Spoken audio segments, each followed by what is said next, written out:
Investment journey शुरू करने से पहले आपके मन में तमाम तरह के सवाल आते होंगे। अपने पैसे को कहाँ इन्वेस्ट करें, कहाँ ज्यादा मुनाफा मिलेगा, कहीं मेरा लगाया हुआ पैसा ही तो नहीं लूट जाएगा, वगैरह वगैरह। दरअसल होता क्या है, जब हम अपने आसपास लोगों को किसी चीज में इन्वेस्ट करते हुए देखते हैं या उन्हें मुनाफा होते हुए देखते हैं, और आजकल तो यूट्यूब पे हम तमाम तरीके की चीजें इन्वेस्टमेंट को लेकर देखते हैं, तब हमारे अंदर भी ये उत्सुकता होती है ये जानने की कि आखिर हम भी कैसे प्रॉफिटेबल हो सकें, हम भी कैसे अपने पैसे को सही से इन्वेस्ट कर सकें।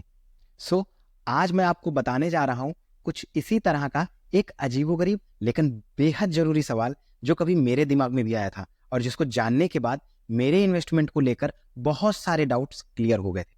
तो चलिए आज मैं आपसे भी वही सवाल पूछता हूं। पहला सवाल, बैंक मेरे ही पैसे की रखवाली करने के लिए मुझे 6 से 7% का ब्याज क्यों देता है? दूसरा सवाल, LIC का एजेंट और उसकी कंपनी क्यों मेरे पैसे को 10 साल या 11 साल में दोगुना करने को कहते हैं? तीसरा सवाल, म्यूचुअल फंड कंजर्वेटिव तरीके से 12% के लगभग मुझे क्यों रिटर्न देते हैं? आखिर क्यों मैं और मेरा पैसा इनके लिए इतनी अहमियत रखता है? हो सकता है शायद आप में से कुछ लोग इन सवालों के जवाब जानते होंगे, लेकिन जो लोग नहीं जानते उनको मैं बता दूं कि कुछ ना कुछ तो ऐसा जरूर है जिससे इन्हें फायदा होता है, या ये खुद भी उससे अच्छा खासा लाभ कमाते हैं और उसी में से एक छोटा सा हिस्सा हमें भी देते हैं। बैंक अपने यहां जमा पैसे से लोगों को अधिक ब्याज दर पर लोन उपलब्ध कराती है, उससे उनको प्रॉफिट होता है। LIC पैसे को नए नए प्रोजेक्ट्स में और इक्विटी मार्केट में निवेश करती है, उससे मुनाफा कमाती है। Mutual fund companies direct equity market से शेयर्स और बॉन्ड्स वगैरह की खरीदारी करके हाई प्रॉफिट जनरेट करती हैं। साथ ही साथ service charge, exit load, transaction charges के नाम पर भी एक अच्छा खासा अमाउंट कंपनियों को प्राप्त होता है।